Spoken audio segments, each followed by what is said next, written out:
Believe it or not, 9 months of preparation, we opened the night of the pandemic, which was March 14 of 2020.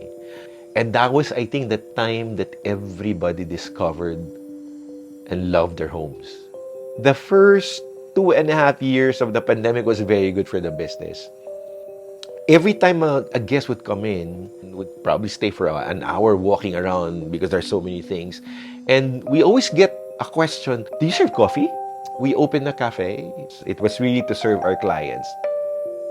We didn't expect it to go viral. The concept of the cafe was under the trees. The idea was how you used to enjoy coffee. You go outside the house, you sit under the trees, you eat panaderia favorites that you buy from a local panaderia, and just enjoy the moment.